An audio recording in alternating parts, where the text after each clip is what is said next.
YouTube, it's your boy, Sean Matrai, and we are back for another heckin' fun video, and this is how to prepare for a KC Cup. Now, alright, this is a very important video. Oh, I just got booted out. Thank you, Konami. Anyway, this is a very fun video, very serious video on how to do well in Stage 2. Now, if you've never played a KC Cup before, and I always say this before a KC Cup, you need to know these tips. You have to, because if you don't, you're going to burn yourself out, and you're going to be like, you're going to be hating yourself, and you're going to be hating the game. So, I'm going to go over to you my very 5 simple tips to how to do well in the KC Cup. And you need to be very, very paying attention. So, with that being said, let's go over it. Guys, if you have not subbed to YouTube, please, I am about 20 subs away. 21 subs away. Please, please, please, please, smash that sub button, like, comment, and that way I can got a bunch of brand new content planned out for you guys. So, if you want to do that, you want to see an awesome Stage 2 content, like, comment, subscribe. Thank you. Much obliged. Okay, on to the video. All right, I'm going to say okay. So first tip, don't go in with too many decks. Now, the thing that you need to pay mind to is that everyone likes to look at their deck pool and say, I have 5 decks I could play. Well, to me, you have to go in there and choose 1, 2, maybe 3 decks at max that you feel you're going to play. And those are the decks that you should be very comfortable on and enjoy. Do not go out there and pick 15 different decks that can be played, because your brain's going to overload and you're not going to be thinking on the right note. Alright, so number 1 is you have to make sure to pick what deck you're going to play. What deck am I going to play in Stage 2? Well, I'm going to tell you one of the decks that I'm thinking about playing is Shiranui, and Shiranui is a very, very good deck. Right at the moment, alright, it's top tier for a reason. And Tenyi is another deck. So these are the 2 decks I've decided I want to play. I'm not going out there and picking 15 different decks. If I pick 15 different decks, then I'm going to give myself a headache. I'm not trying to do that. So that's step number 1. So step number 1, you may pick 2 different decks that you feel comfortable on, 3 max.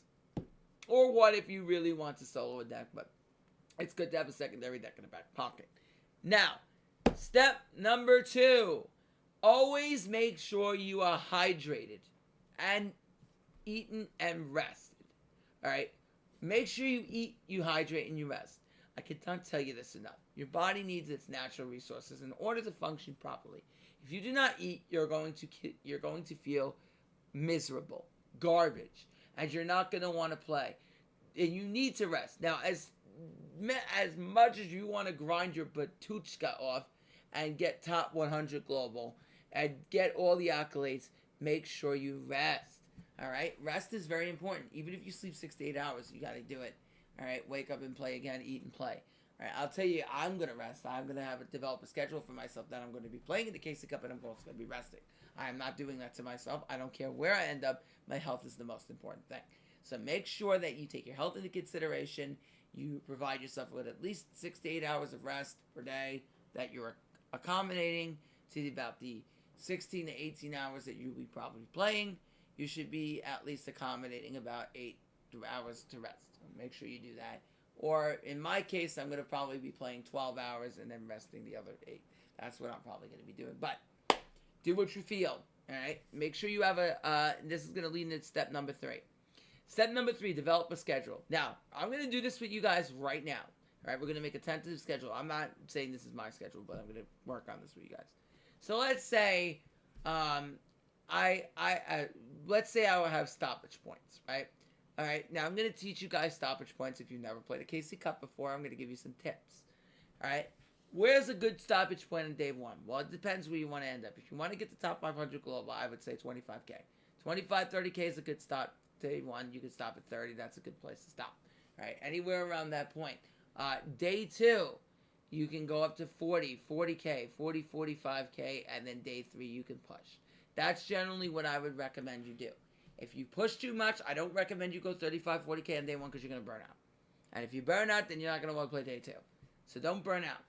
Play put more emphasis on day 2 and day 3. Plus, on day 1, the meta is kind of solidifying itself, so you want to make sure that day 1 comes less emphasis on day 1, more emphasis on day 2 and 3. That's what I highly recommend for you guys. That's what I would do. So where can you stop? What's a good schedule? Well, let's say you start day 1. You get to about 25K. You break. Okay, cool. Day 2, you're at 35, 40K. Okay, cool. Day 3, you make the push for 50K and you get top 100. Okay, awesome. So there's a schedule that you can follow, right? That's a reasonable schedule that can be very well achievable. You can even get up to like 27K day 1 or whatever. Sometimes this alternates depending on how good or bad you feel you're doing. But overall, I feel that's a good schedule that you can oblige by. All right, next, part 4. Tip number 4 is prepare. Know what the meta is. All right, you can't go into a KC Cup and not know what the meta is. It's not going to work. This isn't ranked ladder. You're not going to face, Billy Bob with his 10 magic cylinder jelly cannon deck that's going to allow you to get king games. That's not going to happen. What's going to happen is you're going to face top level players who know what the meta is and know how to counter your deck and know the secret text and the secret spice. So how are you going to do this? Well, you got to know what the meta is. So for example, if you haven't already, make sure you watch my tier list video. That's going to help you out there. That's why I make it. So that way you guys, if you watch this and you want to know what the meta is and what to expect in the case you come, then there you go. I will link that video in the description below. Now, on top of that, you want to know you may say, okay, do I play the best deck? Well, the answer is no. You don't always play the best deck.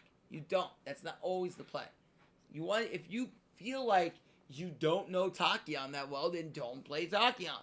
You may say, well, yeah, but it's the best deck. Well, it could be the best deck, but if you don't know how to play it, it's going to be a lot weaker in your hands than it is in somebody else's hands who knows the deck well.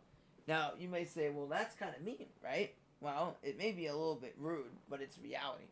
You don't want to play a deck, excuse me, sorry for this, but you don't want to play a deck that you don't know. Playing a deck you don't know is going to cost you in the long run. So, even if you feel, hey, I don't know this deck that well, I know the tier 2 deck a lot better than I know the tier 1 deck, or I know the tier 3 deck a lot better than I know the tier 1 deck, then you're going to do a lot better. Okay? So I'm going to tell you that. All right? Actually, there's 6 tips, so I'm giving you an extra tip. Okay? I'm giving you a bonus one. All right. Tip number 5. Tip number 5 is to do not overly tilt. I stress this. This is the biggest tip of them all. Okay? I'm going to tell you, there's many ways to tilt. All right? You can't avoid all forms of tilt. You can avoid some of it, but you can't avoid all of it because everyone tilts, I feel, inevitably. Anyway, just something that happens. So here is what I recommend. All right? So, how do you not tilt? Well, first of all, never, ever quit a game after you lose right away. And you're going to say to me, well, what's the difference? Well, if you immediately quit a game, you're going to start questioning everything you've done wrong in that matchup, a previous matchup. And then you know what happens? Let's say you're going through your Shiranui combo line, right? You're doing your little combo. Then you start thinking about, well, I could have did this in this matchup. Well, I could have did this. Your mind wanders. Then you throw. Then you tilt because you threw that match. And then score starts to go down. Okay? So how do we not tilt? Easy way. You don't tilt by making sure that you break after you lose. So if you lose 2 games in a row, take a 5-minute break. Think about it. What could I have done wrong? What did I do wrong? What could I have done better? Even take a break when you're winning. I know some people are going to say, well, when you're winning, don't you want to win high? No. If you hit a milestone, let's say you hit 10K, break, breathe. Go outside, breathe. Take a 5-minute breathe. Then come back in. Come back. Stream again. Right? 5 minutes. Go out there, breathe. Come back in. Breathe again. Take a breath. Telling you. That will work miracles for you. That will do miracles of work for you. Okay? Alright? I highly recommend that. Breathe. Relax. Okay? That's what you should be doing. And that way you always feel refreshed when you play. Alright? Second of all, if you tilt too much, stop. Alright? Break for a while. Even a half hour, an hour. My good friend Rye, my brother from another mother, DLE, always said, do something other than Yu-Gi-Oh! Do not play Master Duel. That is not tilting. Alright? Do not play anything Yu-Gi-Oh! Related. Do something else. Go outside. Stay outside. Do not do it. Alright? Do not tilt. Do not do it. If you go into oblivion, you will enter a place where you don't feel good about. And that ends in a very bad place. Don't do it. The further you fall into oblivion, the harder it is to recover. So don't do it. Okay? So that's highly what I recommend there. Now, tip number 3. Alright, we're getting further. The final tip. Alright, this is the final tip. Tip number 6 is make sure above everything else that you do in a KC Cup, you are having fun. And this may sound silly, it may sound ridiculous, but have fun. Do not play this as a chore. Do not feel like if I didn't get top 100, I failed. So, what do I mean also by doing that? And this guy works into the final tip. If you're a new player, don't overly exhaust yourself. Don't go in if your first time in stage 2 and say, I have to hit 50K. Or even for me. Like, for me, I want top 100 global. I do. But I'm not going to force it on myself. If I ever feel it's too stressful on myself, I won't force it. Because if I get top 500, I get top 40K, I know I did a good job. See, I know in the end, I've accomplished something that I can be proud of. I'm never going to put myself in that position. Okay? I don't feel like I have to fail myself. But if you're a new player, especially, don't do that. Have stoppage points. Even if you get 20K for the first time, it's an accomplishment. You know, some people will say, 20K. No, it's an accomplishment. That's a solid accomplishment. You know, that's what you want to be doing. You know, if you get 30K, that's a good accomplishment. 33K top 500 global is pretty solid. It's pretty solid. And then if you get 50K, top 100 global, that's really good stuff. So keep that in mind. That's stepping stones in the right direction. Now, if you feel like you want to push for the silver or gold, go for it. But remember, you know, always have your goals, limits, and whatever not. Alright, so anyway, always set goals for yourself with a reasonable expectation. Alright, so that's going to be it for this video. Remember, like, comment, sub, and I will see you for the next stream. Peace. Bye, YouTube.